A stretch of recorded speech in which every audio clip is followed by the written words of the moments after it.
로마서 5장 12절로 21절 말씀 다시 보겠습니다. 그러므로 한 사람으로 말미암아 죄가 세상에 들어오고 죄로 말미암아 사망이 들어왔나니 이와 같이 모든 사람이 죄를 지었으므로 사망이 모든 사람에게 임하였느니라. 율법이 올 때까지 죄가 세상에 있었으나 율법이 없었을 때에는 죄를 죄로 인정하지 아니하였느니라. 그럼에도 불구하고 아담으로부터 모세까지 아담의 범법과 같은 종류의 죄를 짓지 아니한 자들 위에도 사망이 군림하였는데 아담은 오셔야 할 분의 모형이니라. 그러나 거저 주시는 이 선물은 또한 그 범죄와 같이 아니하니 이는 한 사람의 범죄를 통해 많은 사람이 죽었을진데 하나님의 은혜와 또 한 사람 예수 그리스도에 의한 은혜로 말미암은 선물은 더욱더 많은 사람에게 넘쳤기 때문이라. 또 이 선물은 죄 지은 한 사람으로 말미암아 이루어진 것과 같이 아니하니 이는 한 사람으로 말미암은 심판은 정죄에 이르렀으나 많은 범죄로 인한 이 거저 주시는 선물은 칭의에 이르기 때문이니라. 한 사람의 범죄로 말미암아 사망이 한 사람을 통하여 군림하였을진데 은혜와 의의 선물을 넘치게 받는 자들은 한 사람 예수 그리스도를 통하여 더욱더 생명 안에서 군림하리라. 그러므로 한 사람의 범죄로 말미암아 심판이 모든 사람에게 임하여 정죄에 이른 것 같이 한 사람의 의로 말미암아 이 거저 주시는 선물이 모든 사람에게 임하여 생명의 칭의에 이르렀나니 한 사람의 불순종으로 말미암아 많은 사람이 죄인 된 것 같이 한 사람의 순종으로 말미암아 많은 사람이 의로운 자가 되리라. 또한 율법이 들어온 것은 죄가 넘치게 하려 함이거니와 죄가 넘친 곳에 은혜가 더욱 넘쳤나니 이것은 죄가 군림하여 사망에 이르게 한 것 같이 은혜도 의를 통해 군림하여 예수 그리스도 우리 주로 말미암아 영원한 생명에 이르게 하려 함이라. 아멘. 우리는 로마서의 전환점 내지 중심으로 묘사했던 이 대목을 계속 연구해 나갈 것입니다. 사도는 몇 절밖에 안 되는 이 대목에서 진수가 되는 그의 위대한 메시지, 즉 그리스도 예수 안에서의 구원을 진술하고 있습니다. 그것은 우리로 하여금 중추적이고 근본적인 성경 원리들을 되돌아보게 하고 그것으로 우리를 이끌어줍니다.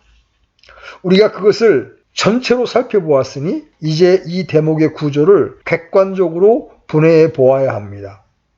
객관적인 분해라고 말하는 것은 옳게 성경을 읽을 줄 안다면 이 대목뿐 아니라 성경의 다른 모든 부분에 있어서도 세밀한 분해로 나아가기 전에 먼저 일반적인 분해를 하는 것이 언제나 현명하기 때문입니다.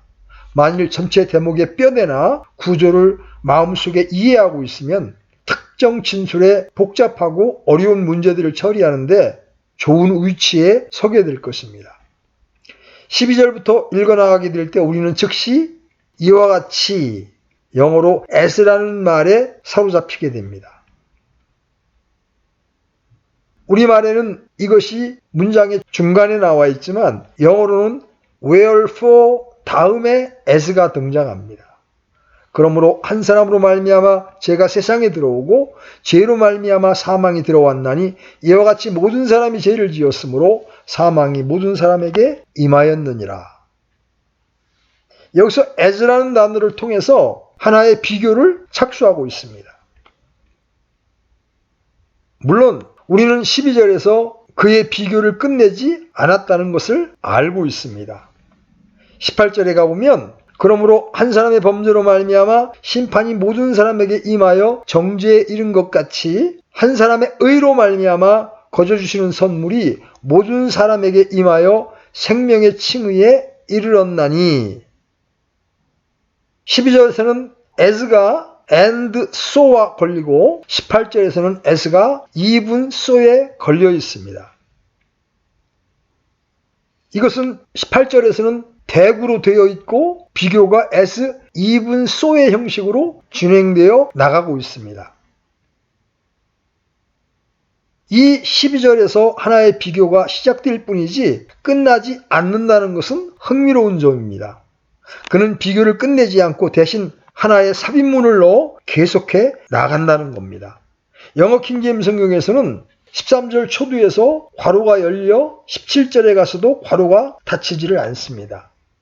이 점은 이 대목을 일반적으로 분해하는 입장에서 아주 중요합니다. 비교를 끝내거나 S에 대해 even so로 끝내지 않고 그가 한 진술에 대해 무언가 더 설명할 것과 더 정교화시킬 것이 있다는 것을 느꼈던 겁니다. 첫째로 그는 그러므로 한 사람의 범죄로 말미암아 심판이 모든 사람에게 임하여 정죄에 이른 것 같이 한 사람의 의로 말미암아 이 거저주시는 선물이 모든 사람에게 임하여 생명의 칭의에 이르렀다는 전제를 설정해 놓은 다음에 그는 속으로 이렇게 생각했던 것입니다. 로마에 있는 그리스도인들이 모두 이것에 대해 명확한지 어떤지 궁금하다. 내가 비교를 마치기 전에 그 문제에 대해 아주 확실하게 알게 해야겠다. 그래서 괄호를 통한 삽입문을 대하게 되는 것입니다. 바울은 13절에서 괄호문을 시작합니다. 우리는 14절 마지막까지 그것이 계속됨을 봅니다. 이 구절은 모든 사람이 죄를 지었으므로 사망이 모든 사람에게 이르렀다고 하는 말씀에 대한 주회입니다. 바로 그 말씀은 설명될 필요가 있는 말씀이었던 거죠. 그래서 그는 율법이 올 때까지 죄가 세상에 있었으나 율법이 없을 때에는 죄를 죄로 인정하지 아니하였느니라. 그럼에도 불구하고 아담으로부터 모세까지 아담의 범법과 같은 종류의 죄를 짓지 아니한 자들 위에도 사망이 군림하였는데 아담은 오셔야 할 분의 모형이니라. 이렇게 말했습니다. 우리는 아직 이 말씀에 대한 철저한 주석을 할 수 없습니다. 지금 역설하고 있는 것은 13절로 14절이 모든 사람이 죄를 지었으므로 사망이 모든 사람에게 이르렀다고 말한 의미를 풀어주는 것입니다. 그 점은 15절로 나아가게 합니다. 그러나 거저주시는 이 선물은 또한 그 범죄와 같지 아니하니 바울은 여기서 설명과 부연이 필요한 진술, 특별히 아담은 오셔야 할 분의 모형인이라고 한 말에 설명과 부연이 필요하다는 것을 느꼈던 것입니다. 거기서 바울은 12절 초두에 있는 as, 뭐뭐와 같이에 걸리는 even so에 가깝게 말을 하고 있습니다. 그러나 바울은 다시 이 진술이 설명될 필요가 있다는 것을 느껴 15절로 17절에서 아담은 오실 자, 즉 예수 그리스도의 모형이라고 하는 것을 여러 방면에서 설명해 주는 것 같습니다. 모형은 정확한 원형이 아닙니다. 그것은 엄청난 차이가 있습니다. 아담의 한 범죄는 많은 이들에게 정죄를 가져왔습니다. 그러나 그리스도의 경우에는 감사하게도 한 사람의 한 행동으로 말미암아 많은 범죄가 속함을 받고 많은 사람들이 구원을 받은 것입니다. 아담과 그리스도 사이에는 가능한 하나의 일반적인 대칭이 있습니다. 그러나 그것이 너무 지나치게 나아가서는 안 됩니다. 여러 가지 차이들과 상반되는 요소들이 있습니다. 그리고 그것들은 아주 영광스러운 대조점들입니다. 그래서 그는 그 차이점들을 철저히 규명해 나가고 그것들을 자랑하는 것입니다. 그 점은 우리가 그것들을 상세히 다루어 나갈 때 알게 될 것입니다. 다시 말해서 15절로 17절은 말하자면 13절에서 시작하여 17절에서 끝나는 주요 가로 속에 있는 하나의 삽입문이라고 하는 것을 암시하고 있습니다. 이는 문학적 스타일에 있어서는 나쁜 것일 수 있지만 사도는 문체에 관해서 잊어버리는 수가 허다합니다. 그가 그렇게 한 것에 대해 하나님께 감사하고 있습니다. 제가 볼 때 문체가 기독교회와 그의 메시지를 거의 죽였습니다. 언젠가부터 설교자들은 설교 대신 유쾌한 수필이나 문서를 쓰기 시작했습니다. 문체보다 형식이 더 중요하게 되고 본질보다 문체가 더 문제시되었습니다. 중요한 것은 선포되고 있는 진리가 아니라 그것이 선포되는 방식이었습니다. 사도 바울의 방식만큼 감동을 주는 것은 없습니다. 그의 넘치는 생각과 개념들의 어미로서 일을 해나가면서 그는 로마 교회에 그 진리를 밝혀줄 간절한 마음으로 충만하여 괄호를 채용하는데 주저함이 없습니다. 사도를 단순히 문학적인 사람으로 생각하는 것보다 더 치명적인 것은 없습니다. 그는 바쁜 가운데에서도 편지를 써야 했고 고단한 생활을 자주 해야 했으며 옥에도 자주 갇혀야 했던 전도자요, 설교자요, 교사요, 목회자였던 것입니다. 더구나 그의 편지들은 그 편지의 수신자들과 함께 있었더라면 아주 자세히 말했을 요지입니다. 어쨌든 바울은 17절을 끝으로 그의 삽입문을 끝맺는 것입니다. 그래서 번역자들이 거기에 괄호를 닫았던 것입니다. 18절로 19절에서 바울은 결국 12절에서 시작했으나 삽입문으로 중단된 비교를 분명하게 결론 짓고 있습니다. 그러므로는 12절의 진술로 되돌아옴을 의미합니다. 그래서 그는 12절의 진술을 다시 거론하고 반복하는 것입니다. 마치 그는 이렇게 말하는 것 같습니다. 자, 이제 나는 여러분에게 이 모든 상세한 것에 관해 똑바로 알게 해주었다. 그러므로 여러분이 그것을 포착하였으면 이제 내가 말해야 하는 것을 줄곧 따라올 준비가 되어 있는 것이다. 그러므로 한 사람의 범죄로 말미암아 심판이 모든 사람에게 임하여 정죄에 이른 것 같이, 이제 비교를 끝냅니다. 한 사람의 의로 말미암아 이 거저 주시는 선물이 모든 사람에게 임하여 생명의 칭의에 이르렀나니. 그런 다음 19절에서 한 사람의 불순종으로 말미암아 많은 사람의 죄인 된 것 같이, 그는 잠깐 동안 여담과 삽입문으로 끝마칩니다. 모든 것이 분명하고 이제 그것을 아주 명백하게 진술할 수 있는 것입니다. 한 사람의 순종으로 말미암아 많은 사람이 의로운 자가 되리라. 그래서 그는 그것을 모두 끝마친 겁니다. 사실상 삽입문들은 크게 도움을 주었습니다. 왜냐하면 그것들을 통하여 12절에서 금방 끝내는 것보다 더 온전하고 확실하게 구원의 방도를 진술할 수 있기 때문입니다. 이리하여 우리는 20절과 21절에 도입된 더 깊은 요점에 이르게 된 것입니다. 또한 율법이 들어온 것은 범죄가 넘치게 하려 함이거니와 죄가 넘친 곳에 은혜가 더욱 넘쳤나니 이것은 죄가 군림하여 사망에 이르게 한 것 같이 은혜도 의를 통해 군림하여 예수 그리스도 우리 주로 말미암아 영원한 생명에 이르게 하려 함이라. 이것은 일종의 추신이요 가장 중요한 것입니다.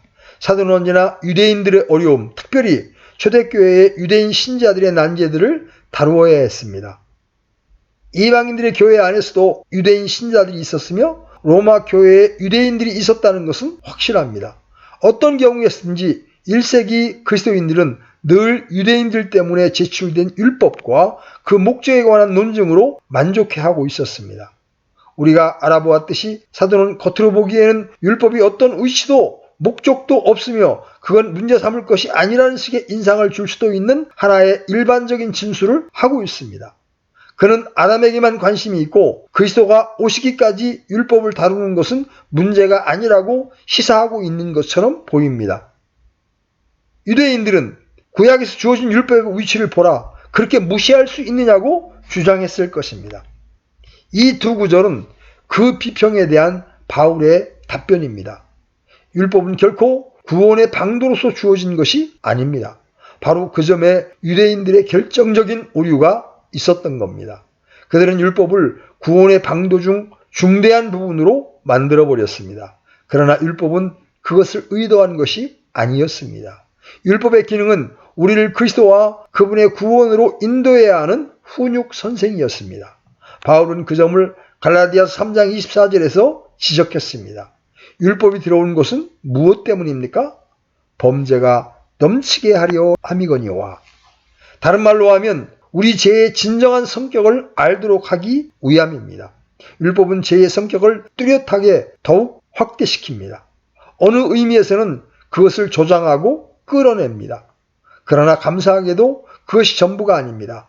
죄가 넘친 곳에 은혜가 더욱 넘쳤나니 이것은 죄가 군림하여 사망에 이르게 한 것 같이 바울은 가치와 또한 무엇도를 얼마나 즐겼었습니까? 가치, 은혜도 의를 통해 군림하여 예수 그리스도 우리 주로 말미암아 영원한 생명에 이르게 하려 함이라. 바울은 말하기를 율법이 들어온 것은 죄 가운데 있는 인류의 진정한 위치가 완벽하게 드러날 수 있도록 한 것입니다. 다시 말하면 모든 세계가 하나님 앞에 죄를 지었음을 깨닫고 확신하고 발견될 수 있게 하기 위함인 것입니다. 그러나 그보다도 율법이 들어옴으로 은혜의 우월성이 훨씬 더 영광스럽게 비춰질 수 있게 된 것입니다. 우리가 죄의 본질을 알고 이해하고 죄가 인류에게 어떠한 것을 가져다 주었는지를 알게 되고 죄가 모든 각인에게 예외 없이 미쳤다고 하는 사실을 깨달을수록 넘쳐 흐르는 하나님의 은혜에 더욱더 경탄하게 될 것입니다. 이 12절로 21절의 대목의 일반적인 분해는 이상과 같습니다. 이 전체 문단의 주요 논증, 주요 진술, 주요 핵심은 다음과 같은 사실을 말해줍니다. 우리 모두가 날 때부터 아담과 연관되어 있듯이 우리 그리스도인들은 은혜로 주 예수 그리스도께 관계를 맺고 있다는 것입니다. 바로 그것이 여기서의 대원리입니다. 우리는 그 점을 확고히 붙잡아야 하며 우리 마음 가운데 맨 앞자리에 그것을 놓아야 합니다. 그렇지 않으면 자세히 강해를 해나갈 때 틀린 방향으로 나가게 될 것입니다. 나무는 보면서 숲을 보지 못한다는 말을 자주 듣습니다. 이 시점에 있어서 우리가 빠질 위험은 바로 그 점인 것입니다. 이 대목과 같이 성경의 어려운 부분을 대할 때 뒤로 물러서서 먼저 그 부분을 전체로 살펴보는 것은 언제나 좋습니다. 금방 세밀한 대로 덤벼들지 마십시오. 그렇지 않으면 혼란을 겪게 될 것입니다. 뒤로 물러서서 주요 원리들을 붙잡으십시오. 그것을 알아냈으면 여러 각각의 진술들을 주석해내는 것은 훨씬 쉬워질 것입니다. 우리가 살아가는 모든 발걸음마다 아주 중요한 이 원리는 유익을 보장해 줍니다. 부분들을 살펴보기 전에 전체를 살펴보십시오. 세밀한 분석으로 들어가기 전에 전체를 검토해 보십시오. 아주 자세한 것으로 빠져들기 전에 조감적인 안목을 넓게 바라보십시오. 만일 세계의 정치가들이 이 원리를 명심해 둔다면 이 일은 지금보다 훨씬 좋아질 것입니다. 국가적인 것뿐만 아니라 국제적인 면에서도 마찬가지입니다. 넓은 안목, 조감적인 관찰은 각각의 세부적인 난제들을 이해하고자 할 때 아주 진수가 되는 것입니다. 의사들이 환자들을 대할 때에는 세밀한 검사로 들어가기 전에 먼저 그 환자를 전체적으로 살펴보라는 언지를 받습니다. 로마서 가운데 중대한 부분인 이 부분을 파악할 때 이 절차를 적용시키는 것은 특별히 중요합니다. 여기서 가르쳐지는 위대한 진리는 우리와 아담과의 관계가 본질적인 원리면에서 현재의 우리와 우리 주 예수 그리스도와의 관계와 같은 것입니다. 우리는 이제 이 대목을 좀 더 가까이 나아가 살펴볼 준비가 되었습니다. 12절은 얼마나 중요한 구절입니까? 그 12절은 전체 문구의 해석을 조정합니다. 그렇지만 동시에 전체 대목의 의미가 12절을 해석하는데 도움을 준다는 것을 지적할 필요가 있습니다. 우리가 이 진술 가운데 있는 진정한 난관을 제거하려고 한다면 도움이 될 몇몇 다른 구절들을 이용해야 할 것입니다. 그것은 그 다른 구절들이 그 구절에 빛을 던져주기 때문입니다. 그 다른 구절들은 그 구절의 확장이든지 아니면 거기로부터 끌어낸 결론이든지 할 것입니다. 바로 이것이 처음에 전체 진술을 일반적으로 관찰하는 우리의 방식을 정당하게 해줍니다. 하나의 진술에서 끌어낸 결론은 그 진술 자체의 의미를 명료하게 해줍니다. 전체 문맥을 통해 종종 어려운 한 본문의 정확한 의미를 알 때가 있습니다. 이 12절은 신학적인 입장에서 볼 때 전체 성경 중에서 가장 중요한 구절에 속합니다. 오늘날과 같은 세상은 두 가지 부인할 수 없는 현실에 맞부딪혀 있습니다. 첫째는 죄의 보편성입니다. 물론 모든 이들이 그것을 죄라고 부르지 않습니다만 어쨌든 그들은 생명을 오염시키고 부식시키는 무엇이 있다는 것을 인정하고 고백하지 않을 수 없습니다. 그들은 인류가 대부분 올바른 일보다는 그릇된 일을 하기 좋아한다는 사실을 더욱 인정해야 합니다. 만일 여러분이 아이에게 무엇을 하지 말라고 하면 그 아이는 금방 그것을 하고 싶어 견딜 수 없게 되어 결국 얼마 안 돼서 그 일을 하고 맙니다. 세상 사람은 여러분이 그에게 그 사실을 인정할 것을 요구하지 않아도 기꺼이 이렇게 말할 것입니다. 물론 나는 완전한 성자라고 주장하지 않습니다. 그럼으로써 그는 죄의 보편성을 인정하고 있는 셈입니다. 완전한 성자란 있을 수 없습니다. 죄가 보편적이라는 것은 사실입니다. 두 번째 현실은 사망의 보편성입니다. 사는 모든 사람들은 죽으로 태어났습니다. 어떤 시인은 이렇게 읊었습니다. 5분 전에 갓 태어난 아이를 생각해 보십시오. 여러분은 이렇게 말할 것입니다. 어쨌든 거기에 삶을 시작하고 있는 한 사람이 있지 않은가. 그러나 저도 이렇게 말할 권리가 있습니다. 여기 죽어가기 시작한 한 사람이 있다고. 여러분이 이 세상에 오는 순간 세상 밖으로 빠져나가기 시작하는 것입니다. 여러분이 첫 호흡을 시작한 순간 그것은 종말로 인도하는 호흡의 첫 단계입니다. 모든 사람이 한 번 죽는 것은 정한 이치다라고 히브리서 기자는 말합니다. 그러나 두 현실은 문제를 야기시킵니다. 죄의 보편성과 사망의 보편성을 어떻게 설명할 것인가? 어째서 우리 모두는 본질상 그래야 하는가? 어째서 우리 모두는 죄가 되는 그릇된 행동을 저지르는가? 어째서 이런 일들이 보편적인가? 이 질문들에 대한 대답은 두 개의 큰 범주로 나눌 수 있습니다. 여러 가지의 다양한 이론과 논박이 있긴 하지만 기본적으로 두 가지 답변만이 있을 뿐입니다. 먼저 비성경적인 답변인데 그것은 다양한 형태를 띠고 있습니다. 여기서의 대답은 성경적인 교훈에 기초하지 않고 과학을 포함한 인간의 철학들에 기초한 모든 대답들을 의미하는 것입니다. 그 답변들은 성경이 제시한 이유와 맞먹는다고 믿고 있는 인간의 진술을 대표합니다. 그 주장은 본질적으로 이러합니다. 인간은 결코 완전해진 적은 없었다. 인간은 완전하게 만들어지지 않았지만 그는 진화한 존재이며 지금도 동물에서 진화하고 있다. 동물은 자기의 정욕과 욕망과 탐욕을 따라 산다. 그러나 인간은 그 이상 얼마간 더 진화하였다. 인간 두뇌의 해선부는 더욱 발달해 왔다. 뇌에서 가장 고등한 대뇌는 다른 것에 비해 지나치게 발달한다. 바로 그 점이 동물과 다른 점이다. 그러나 아직 인간이 완전하게 자기의 모든 과거를 청산한 것은 아니다. 여전히 인간은 역시 같은 기본적인 동물의 속성을, 본성을 가지고 있다. 그러면서도 이해력과 이성의 능력을 가진 마음을 가지고 있다. 그래서 인간 속에서 투쟁이 일게 된다. 고등한 부분과 하등한 부분 사이에 투쟁이 일어나는 것이다. 이상이 그들의 인간관입니다. 인간은 완벽하지 않지만 진화하고 있다는 것입니다. 그들은 수천 년 내에 인간은 고통이 되는 모든 원인들을 제거시키는 데까지 진화하여 완전하게 될 것이라는 것입니다. 그 관점에 따르면 죄라는 것은 사실상 존재하지 않습니다. 왜냐하면 인간은 언제나 이와 같았을 것이기 때문입니다. 인간은 일단 완전하게 창조되고 시험에 빠져 죄를 짓게 된 것이 아니라는 것입니다. 진화론을 지지하는 자들은 정말로 죄라는 어휘를 싫어합니다. 성경이 죄라고 부르는 것을 그들은 인간의 체질 속에 있는 부정적인 무엇으로 간주합니다. 그들은 인간의 고통은 그가 적극적으로 악하다는 데 있는 것이 아니라 그의 고통은 그의 선과 더 좋은 자질과 경향성을 충분하게 발전시키지 못하였기 때문이라는 것입니다. 그들은 우리에게 죄와 죄책에 관한 성경적인 사상을 제거하라고 주장합니다. 우리는 인간을 있는 그대로 취급해야 한다. 인간이 이런 면에서 완전해질 것을 기대하지 말라. 인간이 더 고등하고 훌륭한 자질을 진화시켜서 악하고 하등한 성질을 다스릴 날이 오게 된다. 그러나 아직 그날은 오지 않았다. 아직도 부정적인 국면에 머물고 있다.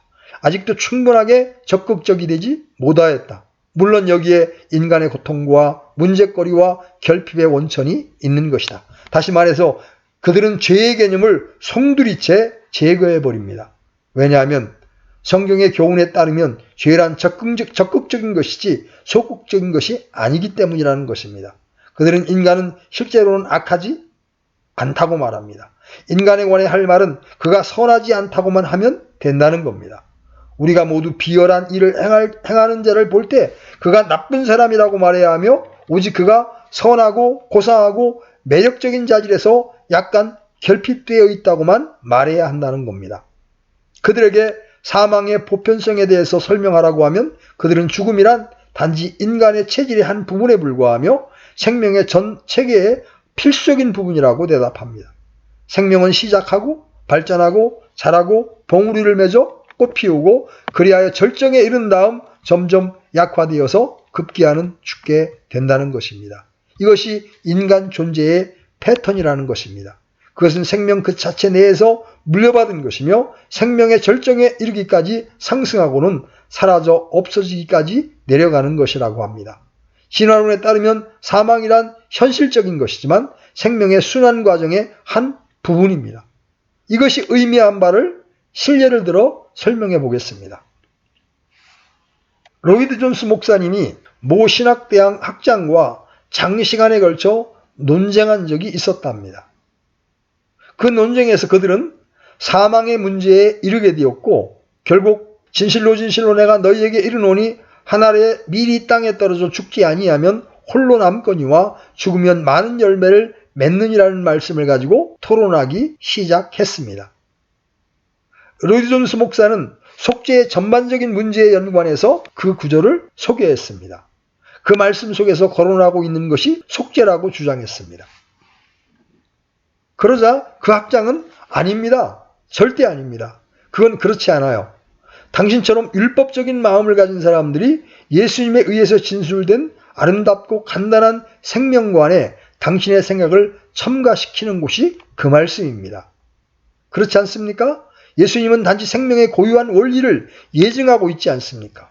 그 씨를 땅에 심습니다. 그런데 그것이 그대로 있으면 아무런 가치가 없지만 그 씨앗이 죽어서 변화되고 부패되고 화학작용이 일어나 새 생명을 일으켜서 발화하면 많은 양의 열매를 얻게 될 것입니다. 바로 그 점이 생명의 과정입니다. 아무것도 버려지지 않았습니다. 무엇이 죽으면 그것이 마지막이라고 말하지 않습니까? 그러나 그렇지 않습니다.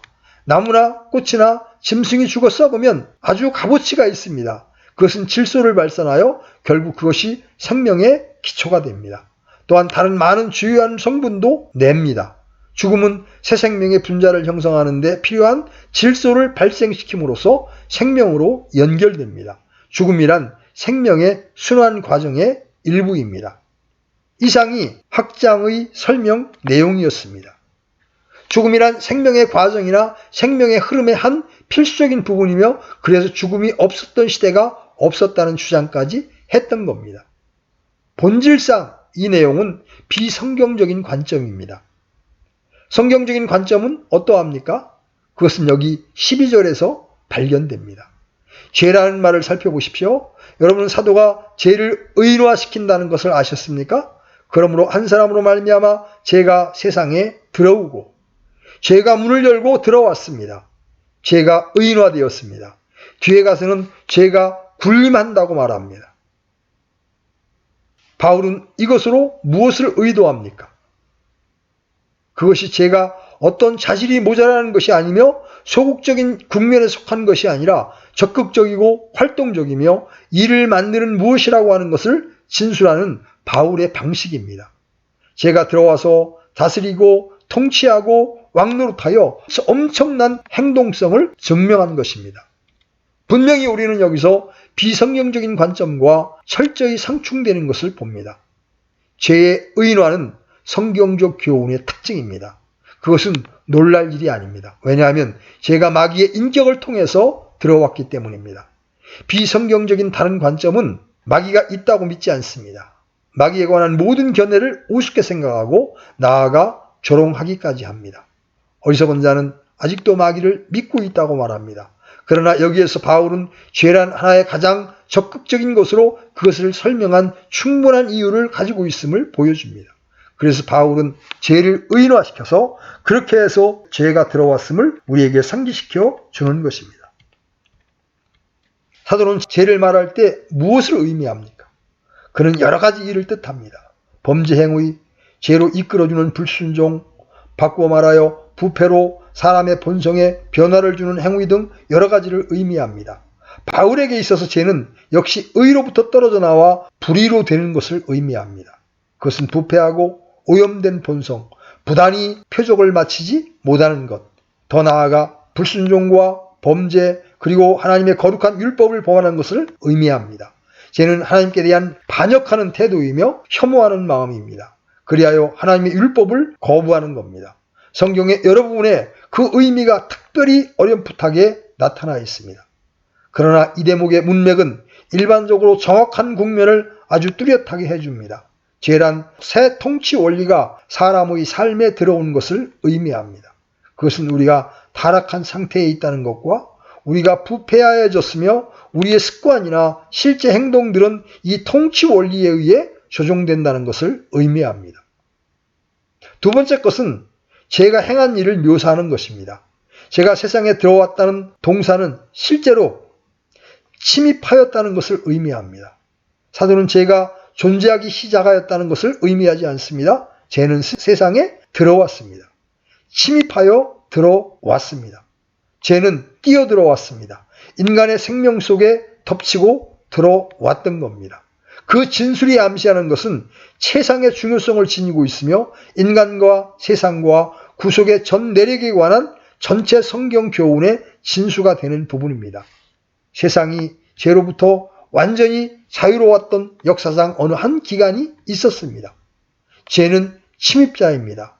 하나님은 세계를 완전하게 창조하시고 그것을 낙원이라고 부르셨습니다. 또한 하나님 자신의 형상을 따라 사람을 완전하게 창조하셨습니다. 하나님은 그 모든 것을 보시고는 보시기에 좋았더라고 말씀하셨습니다. 그때는 죄가 없었습니다. 그러나 죄가 들어온 것입니다. 이 사상은 비성경적인 견해와 얼마나 차이가 있습니까? 그러나 그 진리를 더욱더 교리적이고 신학적인 언어로 표현하자면 사도는 이 엄청난 구절에서 우리를 타락의 교리와 만나도록 이끌어갑니다. 하나님은 그 자신의 형상으로 사람을 만드셨습니다. 인간은 본래의 의를 가지고 하나님께 복종하는 생활을 하고 하나님과 교제를 누리고 있었습니다. 그러나 인간은 타락을 하고 만 것입니다. 죄가 들어와서 범죄를 유발하는 반역과 불순종으로 이끌어 주었으며 우리가 잘 아는 습관적이고 부패한 생애 전 과정으로 나아가게 했습니다. 죄의 보편성은 타락의 교리에 의해서만 진정으로 설명됩니다. 그 점은 우리를 세 번째 진술로 인도해 줍니다. 죄로 말미암아 사망이 들어왔나니 여기서 죄의 보편성에 대한 성경적인 해설을 대하게 됩니다. 사도는 사망이라고 할 때 1차적으로 육체적인 죽음을 의미합니다. 그러나 육체의 죽음만을 의미하지는 않습니다. 여기서 강조하는 것은 육신적인 죽음입니다. 제가 앞에서 지적해왔던 이유 때문에 죄는 역시 필연적으로 영적인 죽음으로 인도해 줍니다. 우리는 이미 성경적인 교훈에 따르면 죽음이란 인간의 체질 때문도 생명의 순환 과정 중 일부분도 아니라는 것을 알았습니다. 그것은 죽음에 관한 진리가 아닙니다. 그러므로 한 사람으로 말미암아 죄가 세상에 들어오고 죄로 말미암아 사망이 들어왔나니 사망이 어디서 왔습니까? 사도 바울의 대답은 이러합니다. 죄로 말미암았다. 사망을 가져온 것은 죄입니다. 죄는 죽음이란 재난의 원인입니다. 죽음은 법칙입니다. 죽음은 죄의 벌로서 온 것입니다. 전에는 죽음이 없었습니다. 죽음은 죄의 싹슨 사망이라고 하는 사실을 입증하면서 죄로 말미암아 들어온 것입니다. 이 모든 것은 창세기의 처음 몇 장의 교훈을 믿고 그것에 의해 조종을 받는 것이 중요함을 보여줍니다. 창세기 2장 17절을 살펴보십시다. 이 죽음에 관한 첫 번째 진술입니다. 하나님은 아담에게 말씀하셨습니다. 선악을 알게 하는 나무에서 나는 것을 먹지 말라. 그 나무에서 나는 것을 먹는 날에 내가 반드시 죽으리라 하시니라. 이분은 창세기 3장의 시험에 빠지는 기사가 말해주듯이 뱀에게 그 사실을 되풀이하여 말했습니다. 그 진술은 창세기 3장 10절에서 다시 나타납니다. 땅으로 돌아갈 때까지 내 얼굴에 땀을 흘려야 빵을 먹으리니 이는 내가 땅에서 취하여졌기 때문이라. 너는 흙이니 흙으로 돌아갈 것이니라 하시니라. 이것이 사망입니다. 이는 내가 땅에서 취하여졌기 때문이라. 이 가르침은 성경을 꿰뚫어 흐르고 있습니다. 바울은 그 점을 고린도전서 15장 56절에 함축하여서 사망에 쏘는 것은 죄라고 말합니다. 다시 말해서 죄가 아니었다면 아담은 죽지 않았을 것입니다. 그것은 아담이 창조됨으로 이미 불멸 상태에 있어서 영원토록 그 상태대로 계속되리라는 것을 뜻하지는 않습니다. 그는 완전했습니다. 그러나 그 안에 죽음의 원소가 있었던 것은 아닙니다. 만일 그가 범죄하지 않았더라면 그는 죽지 않았을 것입니다. 영화되고 불멸하기 위해서 그의 몸은 주 예수 그리스도의 영화된 몸에 상응하도록 변화되어야 했을 것입니다. 그러나 만일 그가 범죄하지 않았다면 그는 죽지는 않았을 것입니다. 죽음이란 직접적으로 죄로부터 결과했습니다. 죽음은 죄의 벌이며 법칙입니다. 그것은 그저 인간의 체질 내의 한 부분이 아닙니다. 우리는 다음으로 12절의 네 번째 진술, 사망이 모든 사람에게 임하였느니라고 하는 말씀에 다다랐습니다. 임하였다는 것은 인류의 모든 각 개인에게 미쳤다는 것을 의미합니다. 그러므로 죽음의 사실은 보편적이 되었으며 우리 모두 죽으러 태어나게 된 것입니다. 우리는 뒤에 가서 바울의 그의 메시지를 펼쳐나감에 따라서 이 비극적인 진리를 더욱더 배우게 될 것입니다. 끝으로 우리가 살펴볼 것은 한 사람으로 말미암아란 진술입니다. 한 사람이 이 모든 것을 만들어냈습니다. 인간성이 그래서가 아닙니다. 성경의 권위에 복종하지 않거나 그것을 하나님의 말씀으로 받아들이지 않는 이들은 아담이 인류를 대표하나 인간성을 대표한 것이고 대부분의 사람을 대표한 것이다라고 말합니다. 그러나 바울은 한 사람, 한 개인을 말하고 있습니다. 14절에서 그는 모세 개인을 언급한 것과 똑같이 특별히 아담을 한 개인으로 생각하고 있습니다. 실로 이 대목의 전체 요점은 우리가 알았듯이 한 사람 아담과 한 사람 예수 그리스도를 비교하고 대조하는 것입니다. 만일 아담이 한 사람이 아니라 인류라고 한다면 그리스도 한 사람이 아니라 새 인간성에 관한 일반적인 사상의 표현에 불과하다고 해야 할 것입니다. 그러나 그렇게 되면 이 대목의 전체 요점은 사라져버립니다.